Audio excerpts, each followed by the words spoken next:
Ska vi göra så bara innan vi börjar, eller innan vi kör vår grej, att vi bara liksom sätter, att vi bara säger vem gästen är, så att ifall hon kommer in hastigt och lustigt så vet vi det. Alltså för lyssnarnas skull. Ja visst, det kan vi göra. Det var du som ville bjuda in. Yes. Vem är hon? Ska jag? Yes. Helena Cobban är en supererfaren författare, journalist, vad ska man säga, organizer. Hon har Just World Books som hon har, hon är redaktör på, tror jag heter det. Och sen håller hon också med några andra, Just World Educational, som en liten, vad ska man säga, organisation som försöker ge folk lite information kring geopolitik. Jag känner till Helena genom deras jag började följa i alla fall dem genom deras fantastiska Ukraina-serie som de publicerade ganska tidigt i början av kriget, eller senaste versionen av kriget om man ska kalla det så, det vill säga efter februari 2022. Och då var det som en serie av diskussion/debatter med olika folk, och det var Helena Cobban och Richard Falk som var hosts på det. Richard Falk är ju väldigt känd international human rights expert som var FNs human rights någonting. Alltså det som är Francesca Albanese nu var Richard Falk typ 2 innan Francesca Albanese. Och sen har Helena också med andra gjort en serie om Hamas som heter Understanding Hamas, Why It Matters, och de gjorde det till en bok också. Fantastiskt bra serie med, jag tror det är 6 avsnitt med olika experter. Och hon har skrivit en bok om PLO 84 tror jag, som är typ go-to källa för det här, alltså för PLO då. Så hon sitter på enormt mycket kunskap och erfarenhet. Hon bodde i Lebanon länge också. Vi får kanske prata om det lite också. Jag tycker att hon kan introducera sig själv lite också. För jag har säkert missat en hel del som hon tycker är viktig. Hon är 73 tror jag. Så inte en newcomer. Nej. Kan man säga. Som sagt, hon sitter på enormt mycket erfarenhet. Hon är också, hon har varit på Electronic Intifadas livestream flera gånger.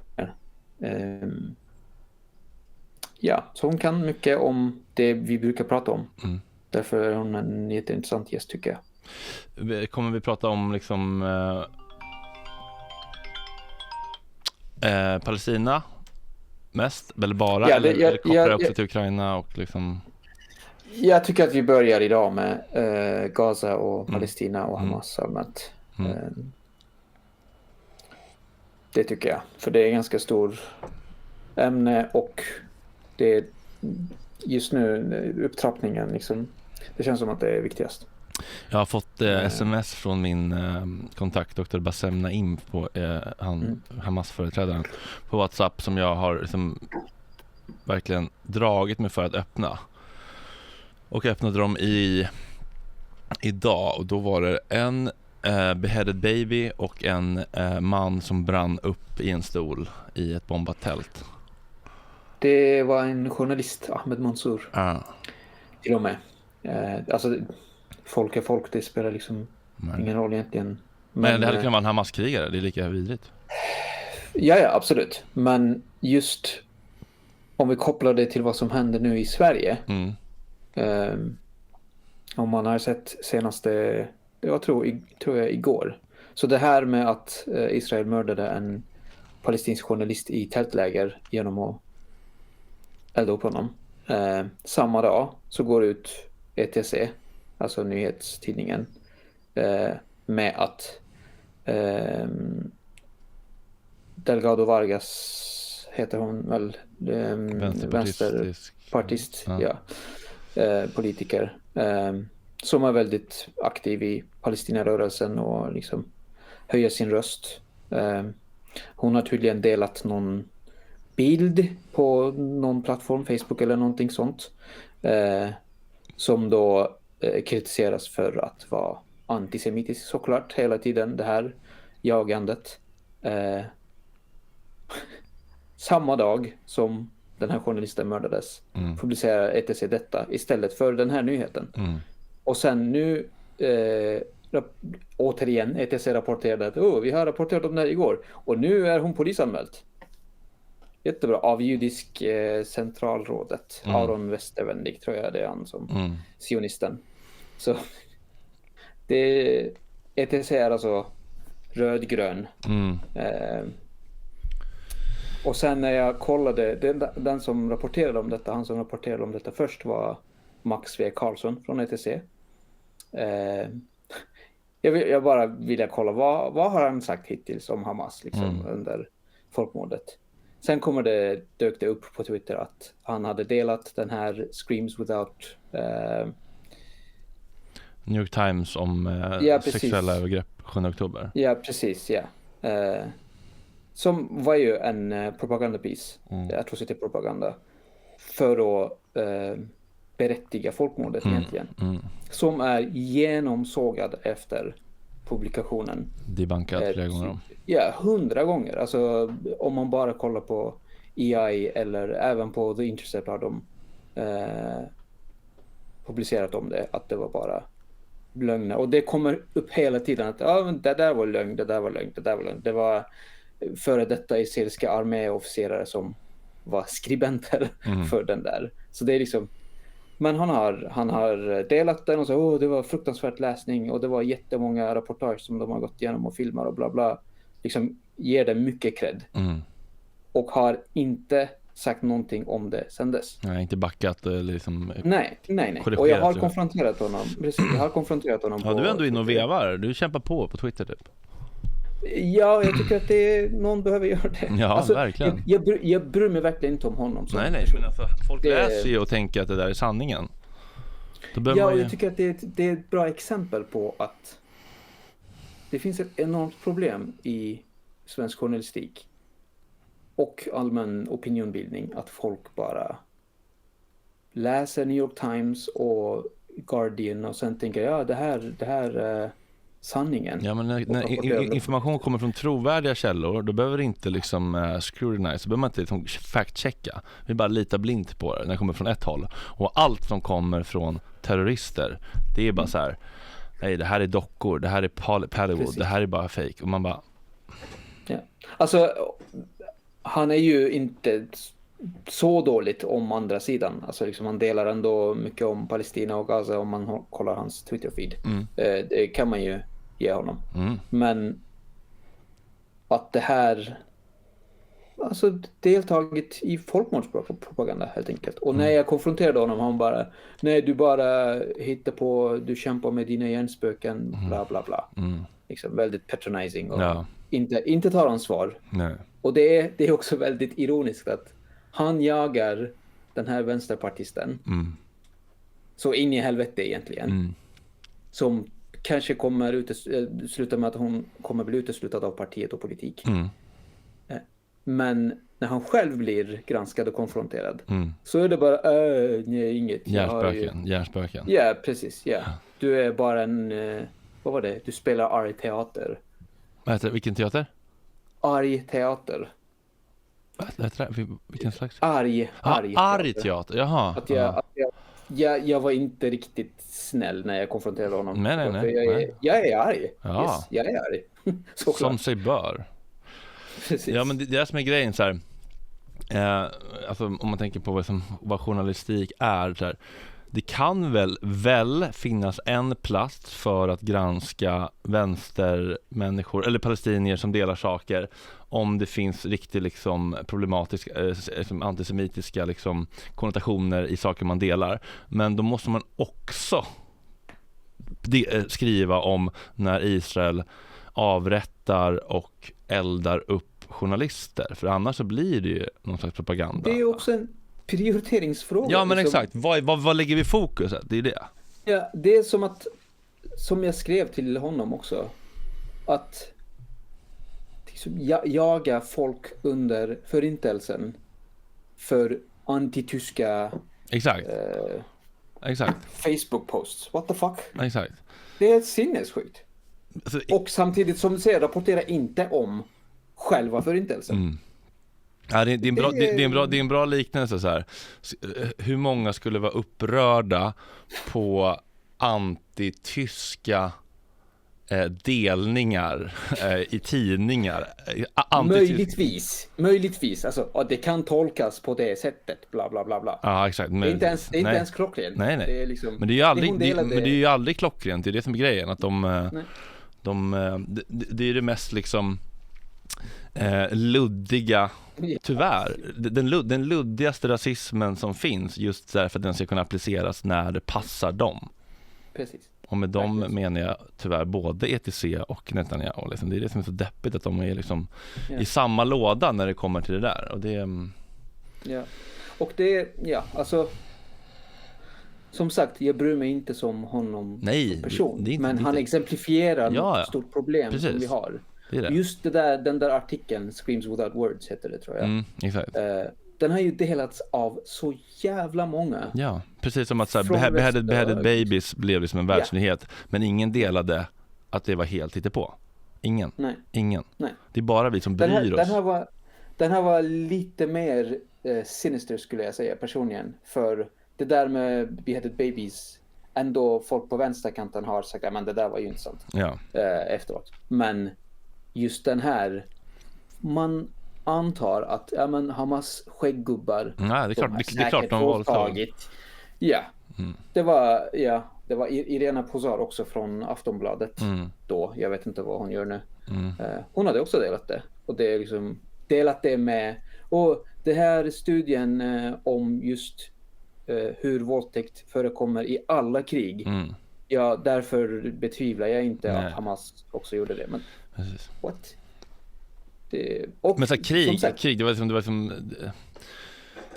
inte ett krig. Det var liksom en dag, en halv dag.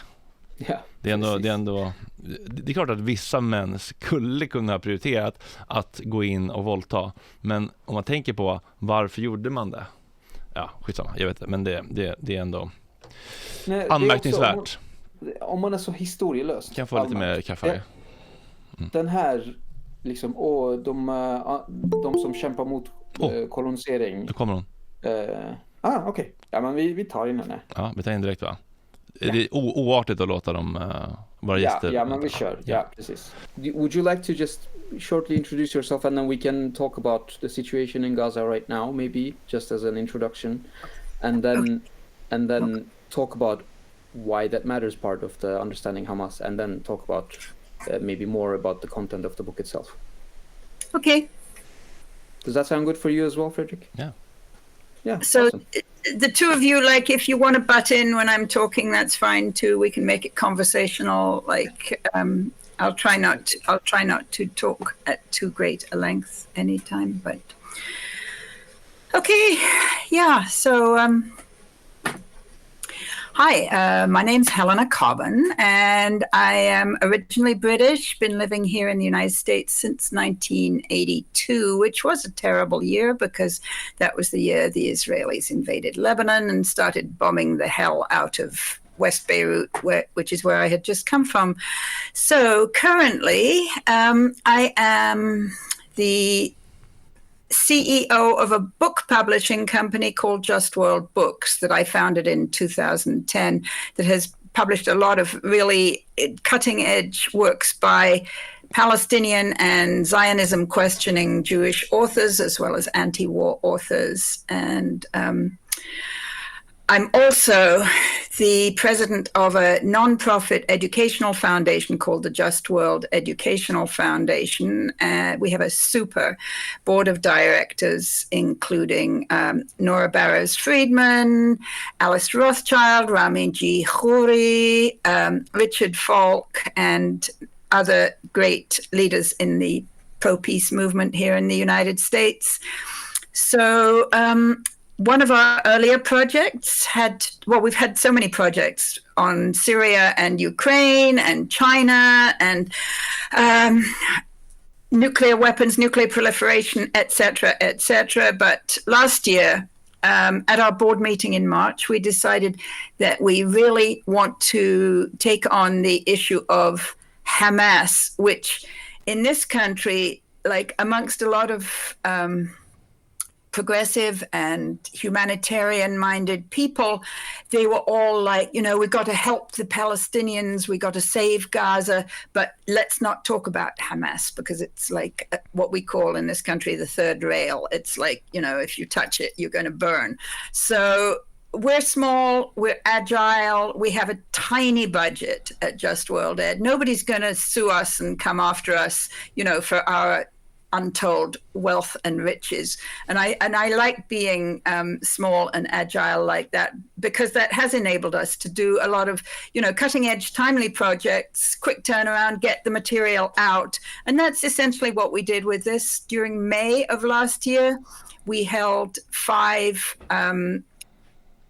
wonderful webinars co-hosted by Rami G. Khoury and myself. And we had 5 world-class experts on Hamas. I mean, there are a lot of people who've studied Hamas in depth. And we picked 5 of them and had 5 conversations. 3 of them were Palestinians and 2 of them were European specialists. And we presented the webinars we presented them live, and then we, put them on our YouTube channel where they racked up some good numbers. And we also posted the transcripts, and people said, hey, why don't you? No, actually, people said, we love the transcripts. People said, we prefer to get our information through reading. And that completely is my experience. I prefer to get my information through reading. So I frequently make transcripts of YouTube videos or whatever that I find interesting, just because you can refer back to a text. And then I thought, hey, let's make the transcripts into a book. And we did. And the book came out in late September. And it's called, as the project is called, Understanding Hamas and Why That Matters. Thank you. I've seen the series. I haven't read the book, but I've seen the series. And I thought it was fantastic. I did know quite a lot of stuff about Hamas before. But I thought that was both timely and also expansive in a sense that it covered a lot of aspects, both the origins and also, I don't remember, but you did talk about the Al-Aqsa flood itself as well, why it had come to that as well. Which especially is the 7th of October for those. Yeah, exactly. Sorry, yes. I do try to refer to that as Al-Aqsa flood, but yes. Yeah. I think for me the most interesting part was the critical counterterrorism studies expert. That was really mind-blowing for me.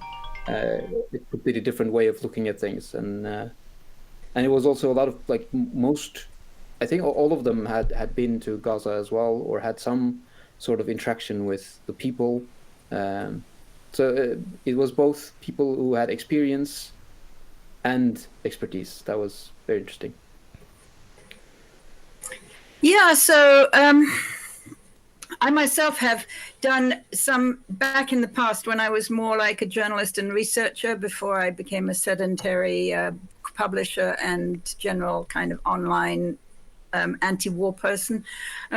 I did go to Gaza a lot between, let's say, 1985 and around 2011 was the last time I was in Gaza. And, so I was able to do, as a sort of journalist researcher, interviews of my own with Hamas people, activists at the grassroots, including women activists, and right up to, Ismail Haniyeh when he was the newly elected prime minister. So, and Rami Khouri, who is a wonderful journalist, has a lot of experience of interviewing. I don't think he's been to Gaza, but he's definitely interviewed Hamas people and activists in Jordan or Lebanon or elsewhere. So it's not like we came to this complete innocence. We knew, roughly where we wanted this thing to go. And also we tried to build the 5 conversations in such a way that they kind of pedagogically made sense. The first one was very basic, and then the second one built on that, and so on and so forth. We wanted to make the whole series, which then became the book, into something that non-specialists could get into, I have a sister who is a complete non-specialist and quite a big skeptic about Hamas and everything. And she said, yeah, it's very readable. So mission accomplished. I personally agree. Did you have a question, Frederick? No, I was just Googling an article I was thinking about maybe mentioning later. Okay, yeah. So maybe we can talk about the second part of that sentence. Why does it matter? Why should we understand Hamas? Because this is something that I keep coming across online. Hamas is not Palestinians. All Palestinians aren't Hamas, or something. They're trying to sort of put a wedge between Hamas and Palestine. So I don't know. I leave it to you. Why does it matter to understand Hamas? Well, if we want to have an effective ceasefire and, hopefully a further peace process, if we want to end this goddamn genocide, which has to be done through negotiation, then you have to know the main negotiating partner. I mean, to me, this whole book, this whole project is a radical plea for effective diplomacy. I have for a long time had a real critique of people in the West, very well-meaning people, including many of my good friends, who just focus exclusively on humanitarian questions. How can we get food in? How can we get medical supplies? Oh, the poor babies. And, I've actually, in the early 2000s, I did a big research project on the aftermath of genocide, the genocide in Rwanda and other atrocities in sub-Saharan Africa. And I'm always remembering some people in Uganda who, during the genocide in Rwanda in 1994, the bodies were coming down the river. And the people in Uganda were pulling these bodies out of the river and trying to give them something like a decent burial. And well-meaning Westerners went to them and said, oh, can we help you in your wonderful humanitarian mission? And the Ugandan people just turned around and said, stop the goddamn genocide. I mean, humanitarianism can be a trap unless it's accompanied by effective political diplomatic action. So that is why it matters that people understand Hamas. Yeah, and that's what provokes me a lot with all these well-meaning people who are send money here and there, and nothing wrong with that. But that without the political solution is not the long-term solution. Yeah, and as you say, it's a trap, channeling the energy to the wrong thing. I mean, the sort of the non-effective thing. The real thing is to stop this from happening. The article I was looking for was from the Swedish right-wing internet magazine Bulletin, Mehmet? Yeah. And said this was on national Swedish television, a big show called Agenda, the biggest political news. 60 minutes. 60 minutes. Yeah. Hannah Ashrawi. Well, this was pretty. It was the October 16th, so it was pretty a week after. Yeah. She refuses to condemn Hamas, and I remember me seeing this, and I was like, oh, that was not very smart. I was that person then also, and this is kind of important to recognize. Like just a year and a half ago, I was also a person who saw this and was like, "Oh, that was probably not very smart from a strategic point of view." And now I understand that it's a very racist question to even ask. But I think, you know, it's important to understand why people think that's stupid and how we can help people understand why that question should never be asked.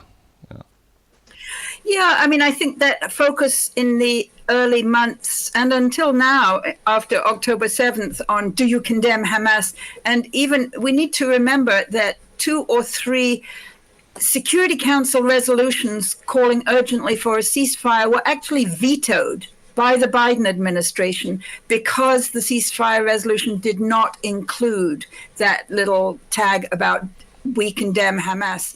So to me, you know, that's just more evidence why understanding Hamas is a precondition for effective diplomacy. Because if Biden hadn't wielded those vetoes, we could have had a ceasefire as long ago as, well, a lasting ceasefire as long ago as May of last year, or even possibly December of last year. I forget when he cast those vetoes.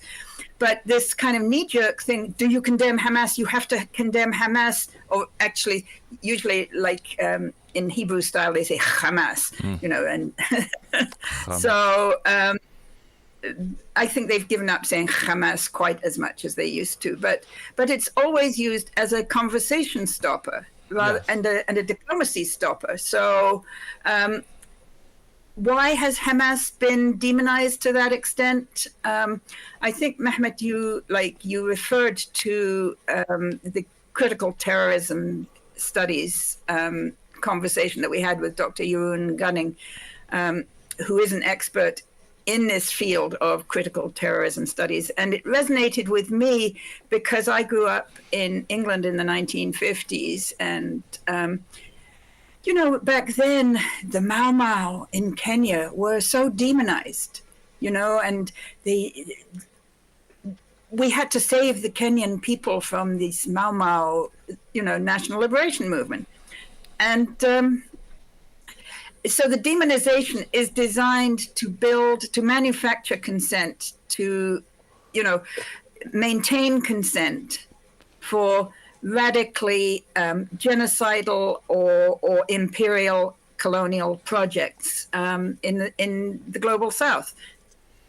Vietnam, Algeria, you know, it's just like same. I mean, I remember reading, you guys are too young, but I remember reading all these articles in like Reader's Digest about how the Viet Cong would cut off women's breasts and like, oh, we can't possibly talk to the Viet Cong. Like, then you know, you go to the peace conference and you talk to them. Yeah, I mean, it's so good that you brought this up, because we were just talking about, before you joined, we were talking about the atrocity propaganda that sort of never ceases about Hamas mass rapes or whatever, the Screams Without Words, the New York Times hit piece. It's the exact same propaganda, like women's breast, the Hamas cut women's breasts. They did that. They had that atrocity propaganda. They did just exactly the same thing. Or they just threw it and played with it, whatever. It's just insane stuff. Like, from the Haitian Revolution, you can just take a direct line through all those struggles. Same lies. It's like, how do people fall for this again and again and again? But like every episode of Piers Morgan, it starts with like, do you condemn Hamas? And then he says like, I don't invite people back if they don't condemn Hamas. It's like, is this where we are still? But let's dive into understanding Hamas then, actually. Yeah. Like, how did it start? Because you also know, like, especially you, Helena, so you know where it started earlier as well. Like, you know this, like the history of Palestinian resistance in general.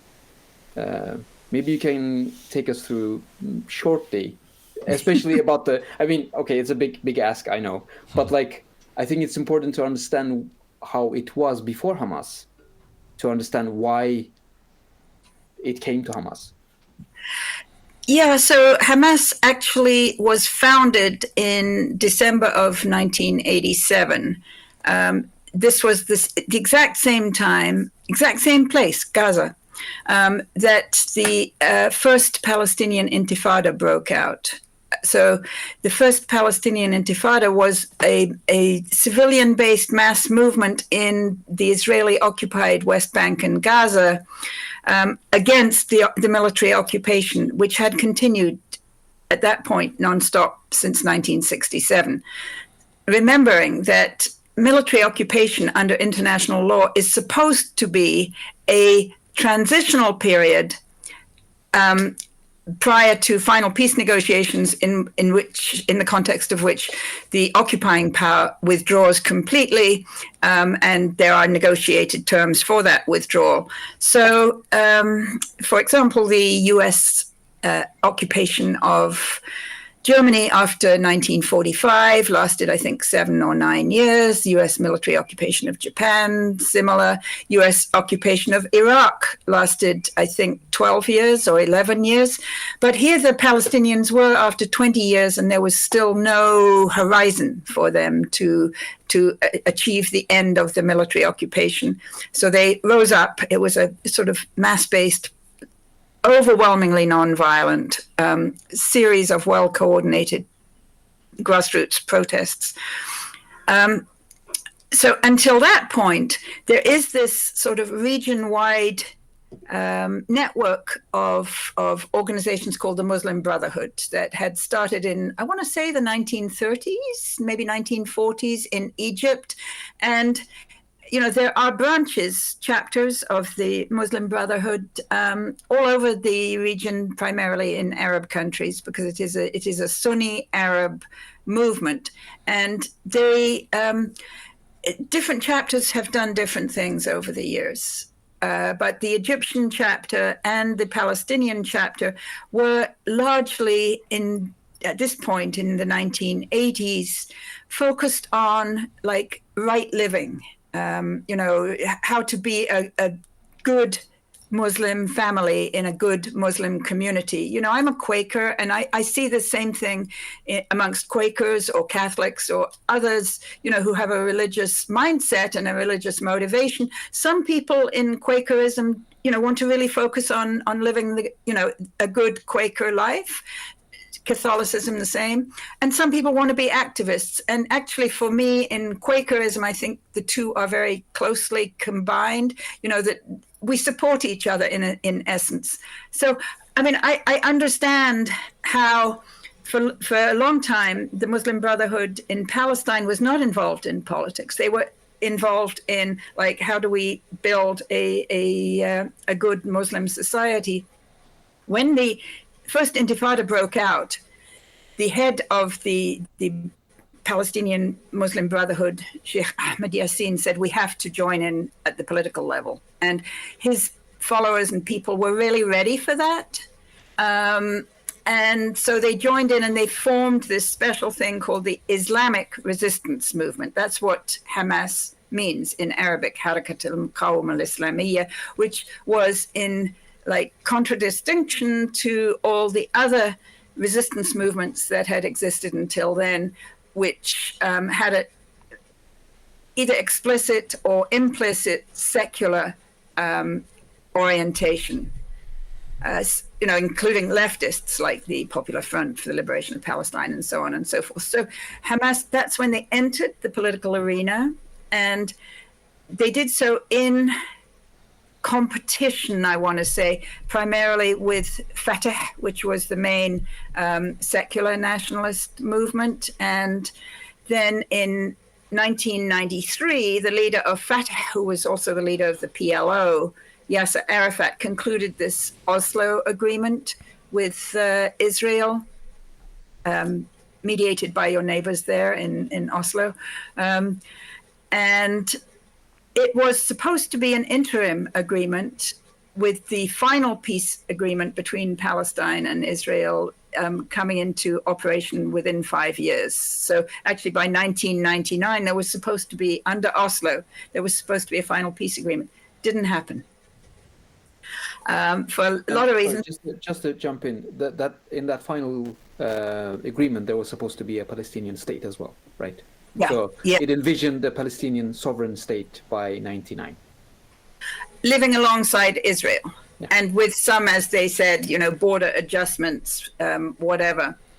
So Hamas was very opposed to the whole Oslo process, and they did launch some clearly terrorism actions against Israeli civilians in the mid-90s after an Israeli military guy, well, he was a doctor, Baruch Goldstein, actually went into a mosque in Hebron in the southern West Bank and killed 29 worshippers and injured many, many more.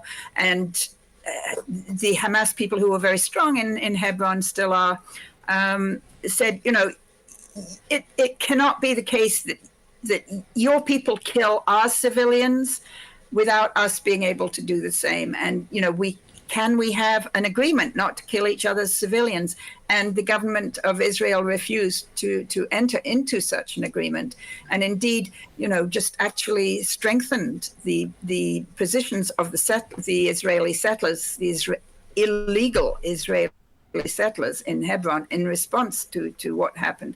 So there was a period where, in the mid-90s, where they did terrorism inside Israel. I went a couple of times to Israel in that period. It was scary for them. It was scary for the Palestinians. Then we had the second intifada, blah, blah, blah. Sorry, I'm trying to do this fast. So in 1996, there were elections for this thing that was created under Oslo, which was called, actually, the full name is the Palestinian Interim Self-Governing Authority, sometimes just known as the Palestinian Authority. And that PA still exists. So in 96, there were elections for the president and the parliament in the PA. And then, so those were both Hamas did not participate in those elections. But they did actually in 96, when there was the parliamentary elections, they had a ceasefire to allow the elections to proceed, which is interesting, because then in 2006, when there were follow-on parliamentary elections for the Palestinian Authority, this time Hamas did decide to participate. And they participated in the process in the name of something called, Change and Reform Party. Wonderful kind of things to believe in, obviously, especially given the corruption inside the Fatah leadership. And as they participated in that, it was in clear, probably indirect negotiations with not only the Israelis, who were in control of the whole thing, but also the Bush administration, which wanted these elections to proceed. And they agreed on the terms on which the elections would be contested. And then Hamas won the elections. And, Sorry, can I just jump in there? Because it's something that is not talked about. What was the American-Israeli perspective? Why did they want to have an election? I mean, they obviously didn't expect Hamas to win. That was a shock. But why did they want it? So in late 2004, Yasser Arafat had died. He had been the unifying figure for Fatah and the PA and the PLO. So in 2005, they had elections for president, which is what he had been, and that's what Mahmoud Abbas, Abu Mazen won that election to be president. But they also wanted to have, a new legislative body for the PA, and to revive in that way the whole kind of Oslo project, which, obviously by then was 20 years out of date, or okay, not 20 years. It was more than a dozen years out of date by 2006. So they wanted to inject new impetus into the Oslo process and hold these parliamentary elections. And remember, when George Bush and his team invaded Iraq, part of the kind of the propaganda around that was to spread democracy in the Middle East. So this would be spreading democracy in Palestine. They get the results that they want from their point of view. Sorry, it got lagged in the very end for me. I don't know if that happened to you, Fredrik, as well. Yeah, I did. Yeah. So you said that they wanted to put in some more impetus and to continue the narrative of spreading democracy, and then we lost you for a second there. Okay. Plus, I actually tipped coffee over myself. Oh, right. Do you need a break, or? No, I just wiped it up. So, right. Need to take care with that coffee cup. So, just shall I go from they wanted to spread democracy or whatever? Yeah, if you can repeat what you were saying about that. Yeah. So, another thing was that George W. Bush, when he invaded Iraq, he and his team, one of their big propaganda points was that, they want to spread democracy.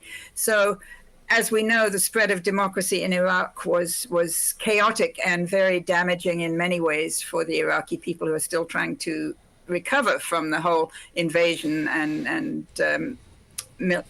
American operations there. But they also thought, hey, let's spread democracy in Palestine. And they were extremely confident, because they'd been talking to Abu Mazen and his Fatah people, that he would win the election, that his party would win the election.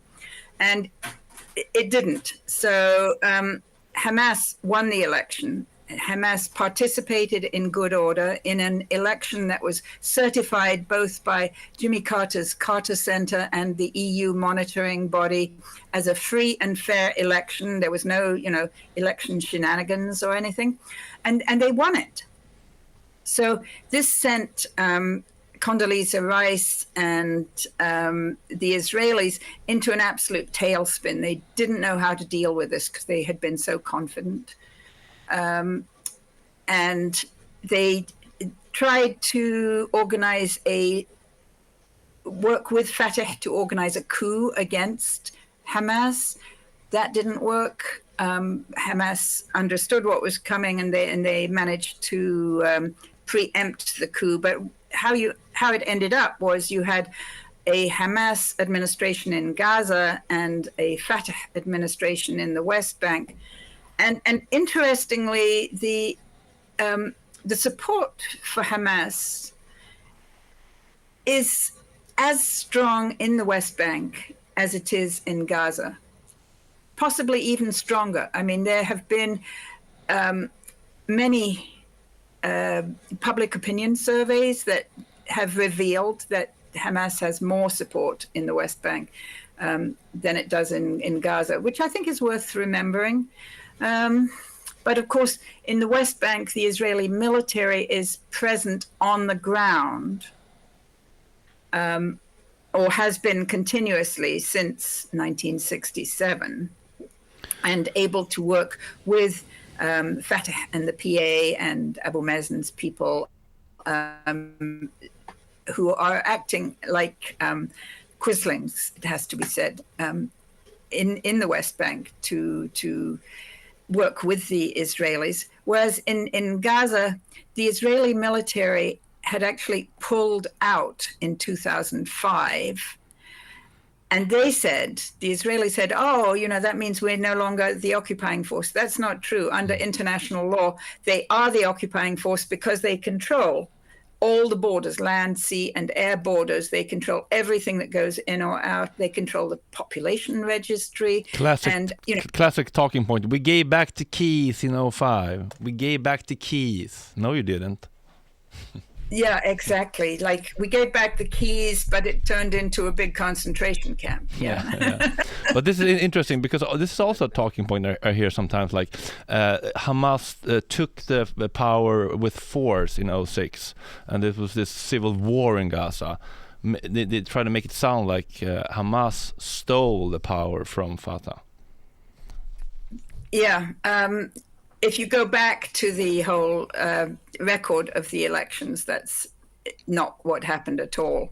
But of course, you know, the Israeli talking points are very deeply embedded in the psyche of the political elites in the West, in, you know, the ways that you have indicated. So,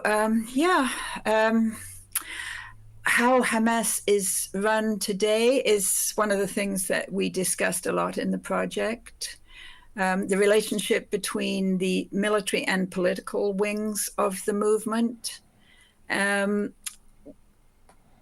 I think there is a lot of evidence that the political wing of the movement is in charge. So, for example, back in 1996, when there were those first Palestinian legislative elections, it was the political wing that said, we're going to have a ceasefire or a pause to allow these elections to continue, and the military wing completely complied. And the same, obviously, in 2006, when there were the elections, and part of the condition for the elections was that all Palestinian military operations and most Israeli military operations would have to cease. The Hamas military completely complied. So, and as we've seen in the more recent ceasefires, the one that happened in late November of 2023, that lasted for 7 days, and the one that started in mid-January of this year, that lasted 6 weeks. Once you have a political agreement from the political leadership of the movement, then the people on the ground comply. I think it's interesting to contrast that almost complete control by the political wing, what John Elmer used to say, command and control, to what's been happening in Syria since Jolani and his gang took power. I don't know. There's a big contrast there where you have a bunch of different kind of groupings coming together, and then the political wing says something, but then there's this massacres going on. Still, I think there are massacres going on in the Alawite sectors of the population. While when the political wing of Hamas says we are ceasing fire, the firing ceases. Yeah. So, oh gosh, I just got this message about it's going to end in 15 minutes. Yeah, if it does, we will just start a new one and send that link to you. Okay. Don't worry about that. Yeah, you raised this kind of contrast with the situation of the new rulers in Syria. I think this is part of a broader picture, that it is something that we looked at in some detail in more than one of our conversations in the book. And that is the relationship between Hamas and the kind of what we would call jihadist or takfiri, broad Islamist extremist organizations. Yeah. I mean, takfiri, I tend to translate into excommunicators. Like they only have their own way, and anyone deviating slightly are infidels. Yeah, that's very keen to deem other people infidels. So I think we're probably in agreement that these people who are currently ruling Syria have this very strong takfiri, kind of global jihadi mindset and record, because Ahmad Shara, Jolani, himself had worked with ISIS and then with Al-Qaeda, and here he is. So he has brought with him into Syria like all kinds of Islamist extremists from around the world, including from East Turkmenistan, which is Xinjiang province in China. So people have come from all over to support his his movement, whereas Hamas is very deliberately Palestinian, and they are very clear about that, even though they are affiliated with this region-wide Muslim Brotherhood organization. They have proven themselves time after time to be Palestinian nationalists, but with an Islamist flavor. And that has a lot of implications. It's something we go into in the book quite a lot. One of the implications is their view, for example, of Christian Palestinians. Like my good colleague and friend Rami Khouri, who is a Palestinian Christian from Nazareth, which I believe has some relationship with Christian history as a town. So Rami is not about to join Hamas, obviously. He's not about to, I don't know how he would vote in a Palestinian election. That's up to him. But he is a staunch Palestinian nationalist, and in his view, and he said this a number of times, Hamas is the organization that best represents Palestinian national interests right now. And I've interviewed a lot of Hamas leaders in Damascus back in the day. Back in 2009, 2011, before they left Damascus, as well as in Gaza. And, they are quite at ease working with secularists and with Christians all in the Palestinian movement. And if we look right now at the resistance in Gaza, you have what they call a joint operations room between the military wings of Hamas and Palestinian Islamic Jihad, as well as some from Fatah grassroots in Gaza, but also from the Popular Front for the Liberation of Palestine, which is extremely leftist secularist. So, and was founded, as people may know, by a prominent Palestinian Christian physician called George Habash, a very charismatic person. So that kind of relationship between Christians and Muslims that Hamas definitely supports within the Palestinian national context, you would not find that from ISIS or Al-Qaeda or any of those radical movements in Iraq or Syria, where they would just chop the heads off anybody who was not a Sunni Muslim or who was misbehaving according to, whatever their view is. It's also important to understand as a Swede, because there was a hand grenade outside the Israeli embassy, and they accused Hamas. But if you know Hamas, you know that they have never conducted any attacks outside Palestine, and this is also this classic Zionist talking point, oh, you're a gay person, how could you support Hamas? They would throw you off a roof. And I talked to Dr. Bassem Naim, who's a representative of Hamas. I was like, if I went to Palestine, would you throw me off a roof? And he was like, I don't care what you do with your life. We just want to live our life in liberty. And I was like, yes, of course. Interesting. Yes, interesting. Yeah. So. Yeah, maybe there's this one talking point that I'd like to talk about quickly, and then maybe we can go into the current situation in Gaza and regarding Hamas as well, maybe. But this idea that keeps popping up within the pro-Palestine movement a lot as well. Oh, Netanyahu and Hamas are both sides of the same coin. They are Netanyahu created, or Israel created Hamas, and all that stuff. Could you please tell people what it is about? Oh, gosh. It goes back a long way to the 1980s, honestly, when in Gaza there was quite a vibrant communist movement. A lot of leftists in Gaza back in the early 1980s. And Sheikh Ahmed Yassin, who was the head of, the Palestinian Muslim Brotherhood, was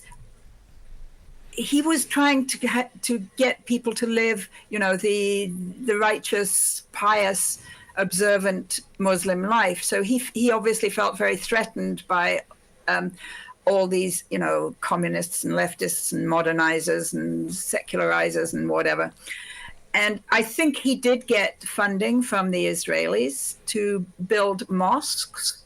And this is such a classic, imperialist divide and rule approach. And we've seen it again and again, that so the Israelis were feeling threatened by the leftists. Let's strengthen the Islamists, the Muslims. So interestingly, when he and his people built these mosques, they built them with two stories, one for men to worship and one for women to worship.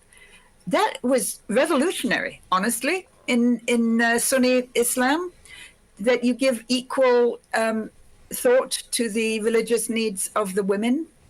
And, it was an interesting thing that he did. So, but yes, he probably got some financial support from the Israeli government at that time.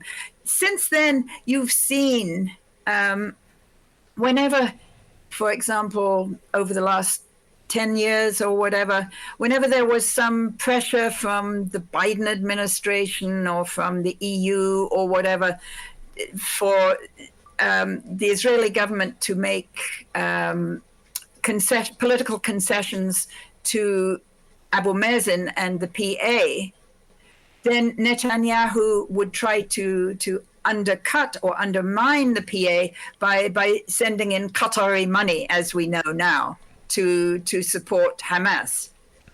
I mean, every society that has resisted settler colonial domination has very rich experience of this kind of divide and rule.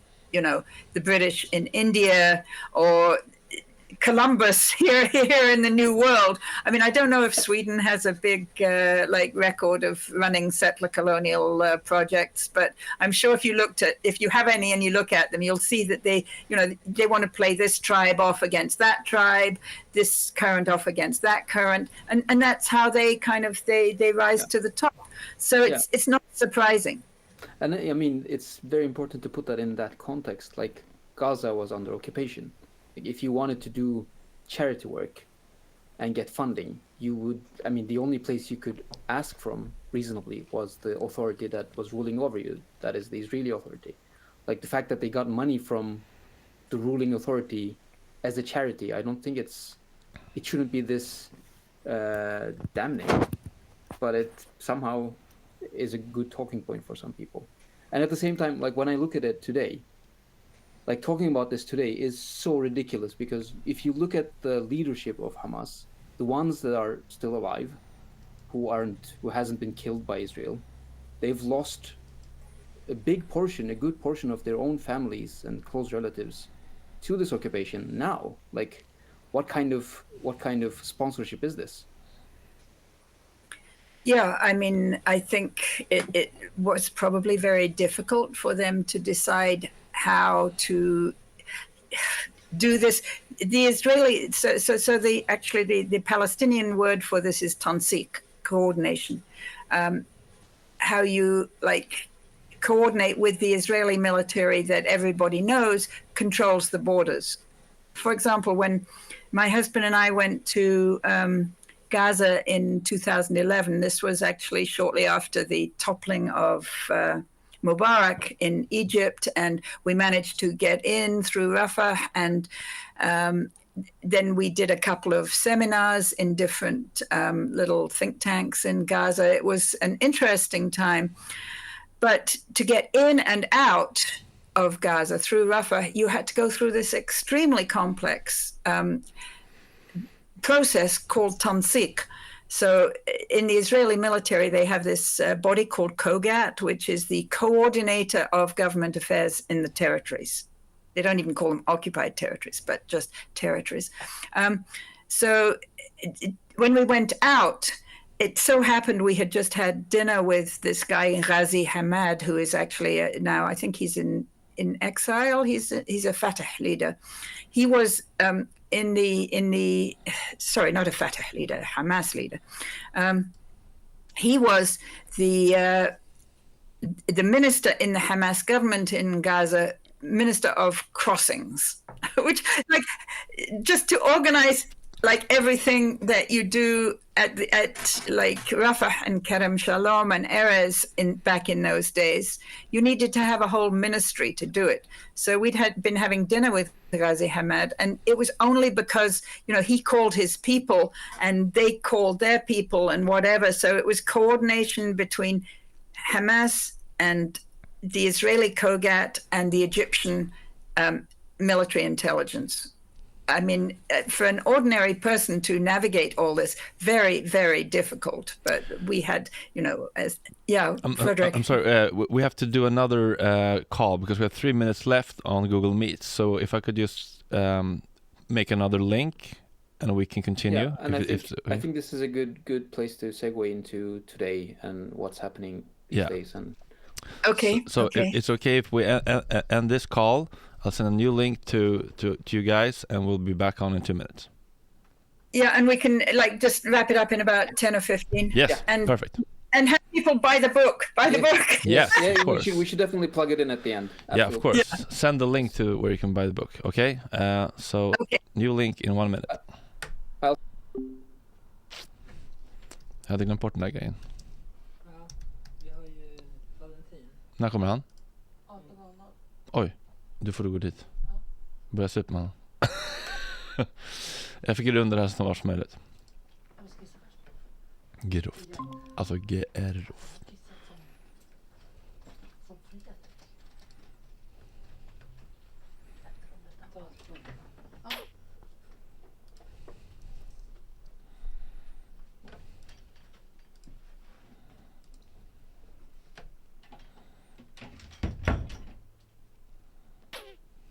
Ska jag mässa Valentin eller?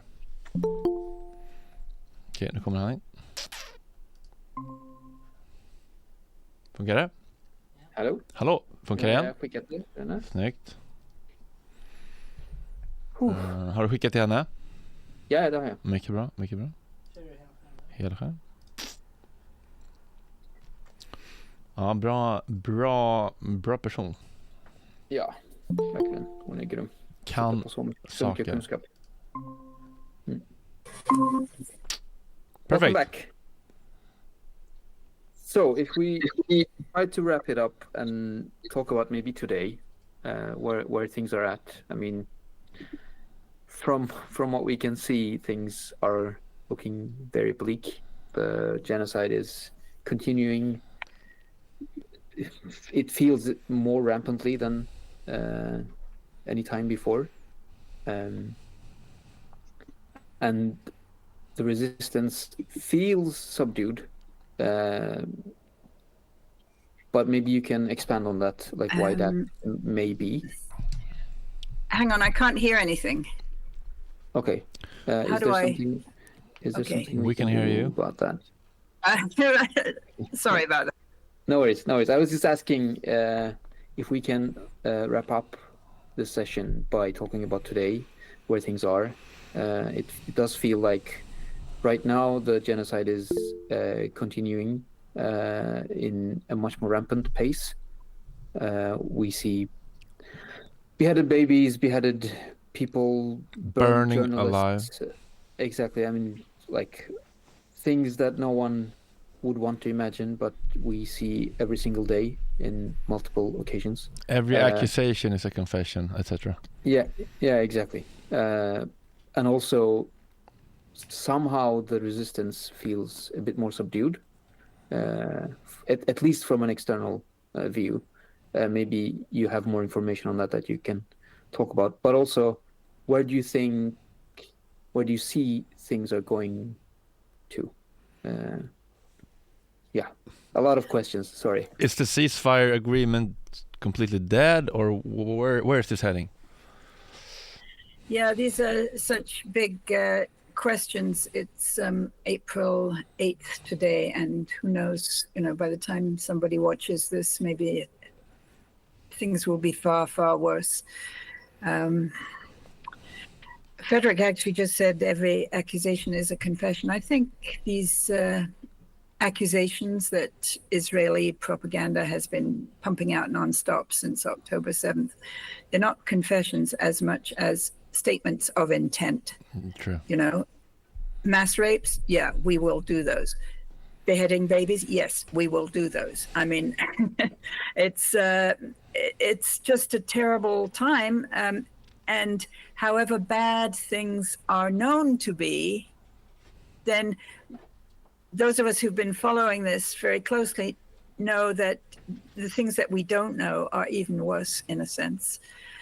For example, here in the United States, the New York Times has finally done some fairly good reporting on the matter of the rescue workers back 10 days ago, whose convoy was shot at and then disabled, and the people dragged out and killed and buried along with their vehicles by the Israeli military, who said, oh, there were suspicious vehicles approaching. But, you know, it so happened that one of those medics had his camera on the whole time, and they found the footage on his phone when they were finally able to exhume him. So people in this country know all these things, but at the political level, it's made zero impact. I mean, we got Bernie Sanders brought up again yet another resolution to stop some forms of weapons being shipped to Israel. And he got, I think, 15 or 16 members of the 100 members of the U.S. Senate to support him, including a majority of the Democratic members of the Senate did not support him. So, you know, it does lead to a huge degree of despair for people in this country who are desperately trying to end U.S. support, not just support, but ongoing connivance in the genocide in Gaza. So the ceasefire. My understanding is that the Hamas military has been abiding by the ceasefire since the middle of January, even after, at the beginning of March, the Israelis escalated their violations of the ceasefire by forbidding any new shipments into Israel. And then on around March 18th, the Israelis escalated to resuming air attacks, massive air attacks and ground attacks. So the Israelis are not abiding by anything resembling a ceasefire. On the Palestinian side, I think there's indications that Palestinian Islamic Jihad and some of the other non-Hamas fighting units have been launching rockets or minor operations, but the Hamas military has not joined in because the Hamas political leadership there in Qatar has been continuing to try to nail down a ceasefire agreement.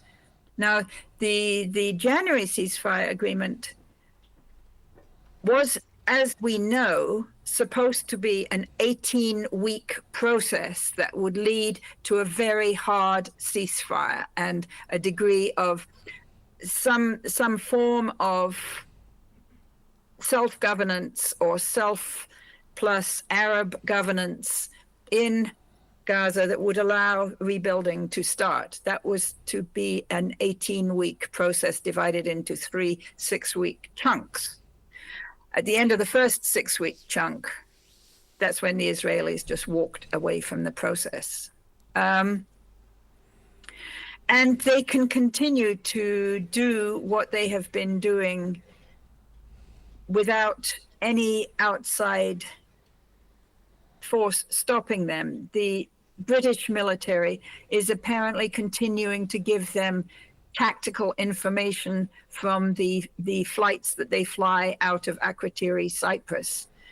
The Turkish government is continuing to send oil and gasoline for the Israeli planes and the Israeli economy in general.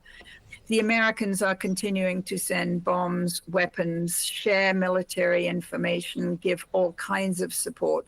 Nobody is stopping Netanyahu from doing this.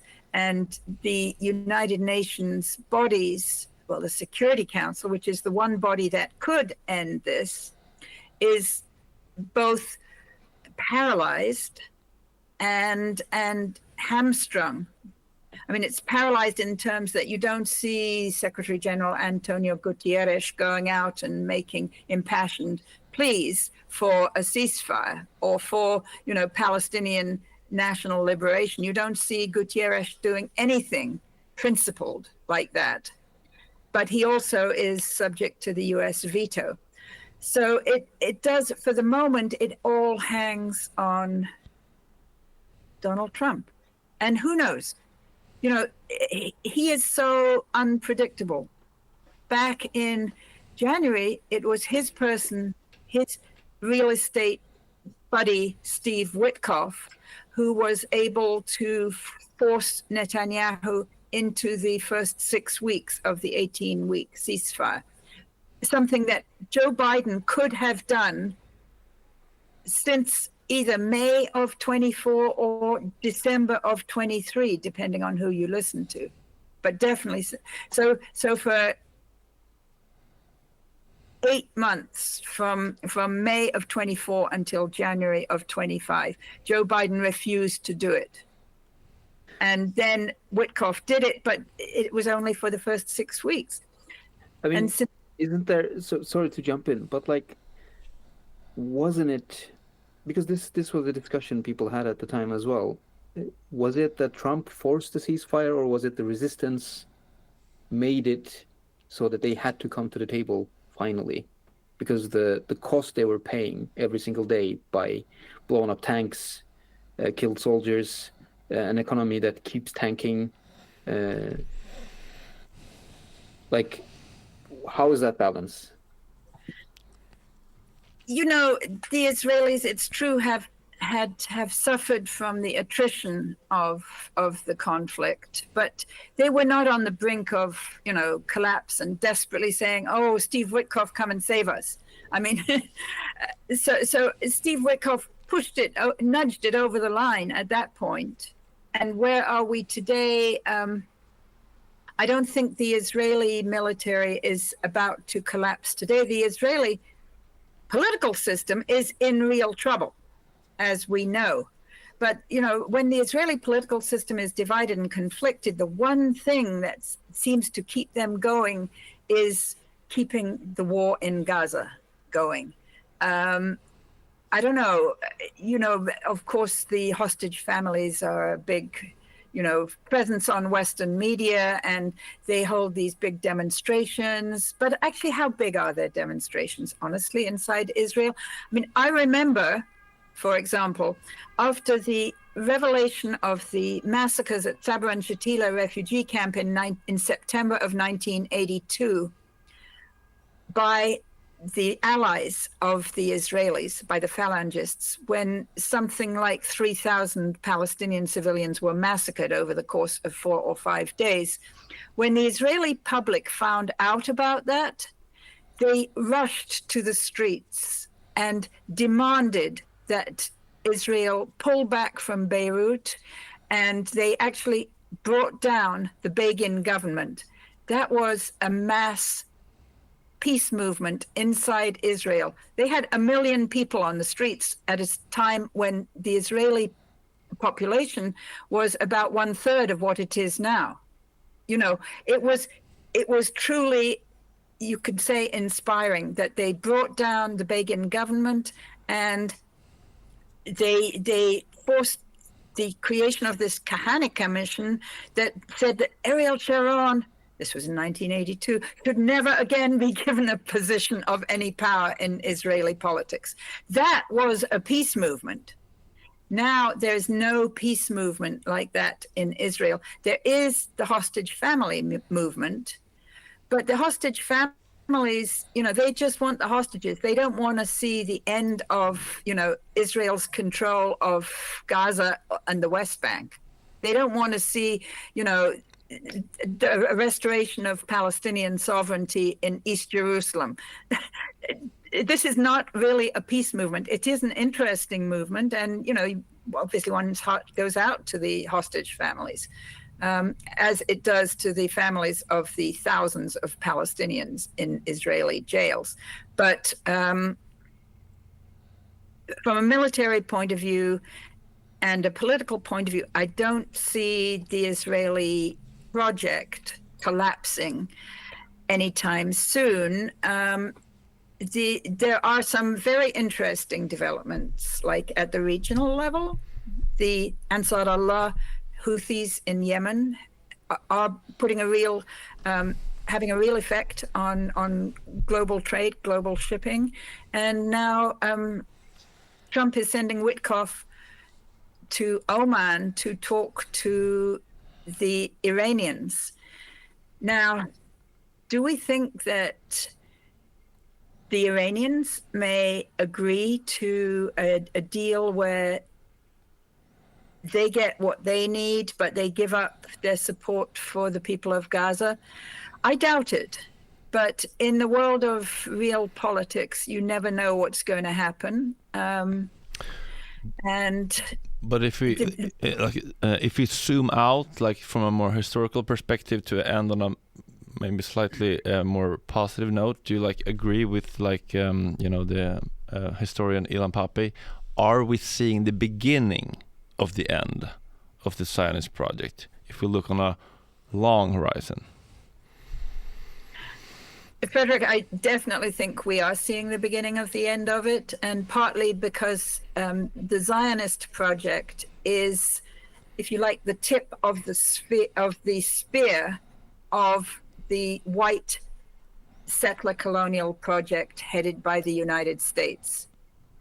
And globally, the hegemony that Washington has enjoyed unquestioned since 1991 is clearly coming to an end, and Trump's own actions are hastening this end.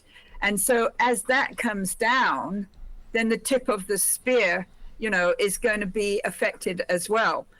But we need to have hope. We need to understand the realities. The realities in Gaza are unspeakably cruel, and the suffering is so deep that it's almost hard to find words to describe how people who have been displaced at this point maybe 20 or 30 times, you take your belongings, what you can carry, the children you can carry, you might have to leave grandma behind or your disabled child behind because you can't take them, and then you huddle under a tarp if you can find a tarp, and then the bombs come anyway.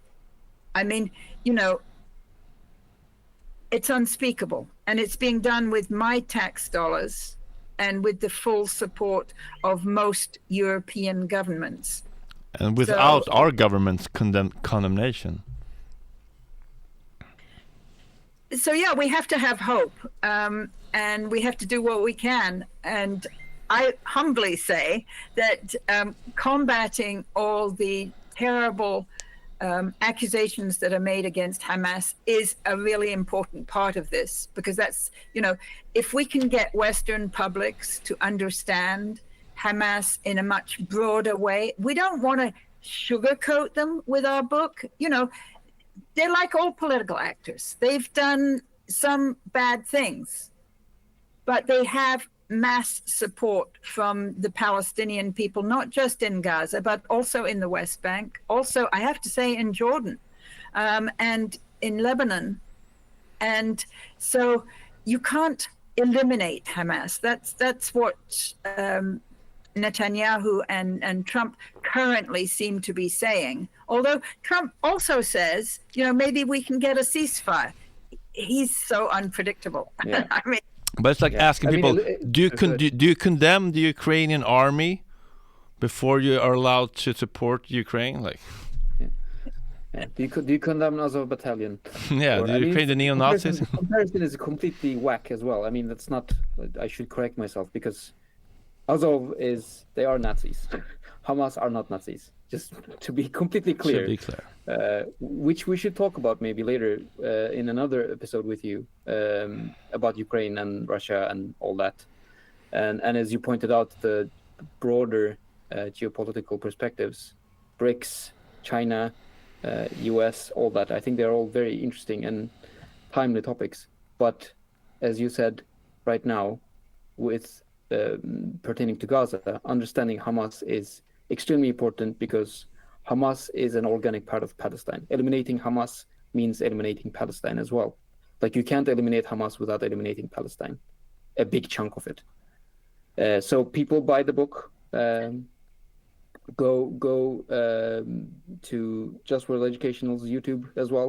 There are amazing videos there, and I think you keep producing them as well. So people should be aware on a lot of topics, not just Palestine or Gaza. Also, you have a wonderful newsletter as well. People should follow that. I just recently got an email from you, which was very interesting. You're covering almost everything globally, which is a feat with everything going on. So thank you very much. I don't know if you have any other questions, Frederick. I think this was great. I'm very grateful for your taking the time to talk to us and sharing your knowledge and experience. No, it's great to be with the two of you, and I'm just hopeful that we can get more Western publics to really take a critical look at all the terrible propaganda that is just filling our corporate media. So thanks for having me. Thank you very much. Yeah, I think we can stop there. Yeah. Is there anything you want require from us that we can provide? No. Just send me the link when you got it, and I'll put that in the newsletter next week. Yeah, thanks for giving the shout out to the newsletter. And I don't know what we're going to do next. I want to start a project on the changing global balance, but it's like this Hamas thing, it still needs to be done. Yeah. We'd love to have you again, as I said, to talk about other stuff, especially Ukraine, because from where we're at in Sweden, like the disinformation campaigns, as in the rest of the West, but Ukraine is a very hard case to sort of cut through the bullshit. Sorry, it's the worst in Europe, in Sweden.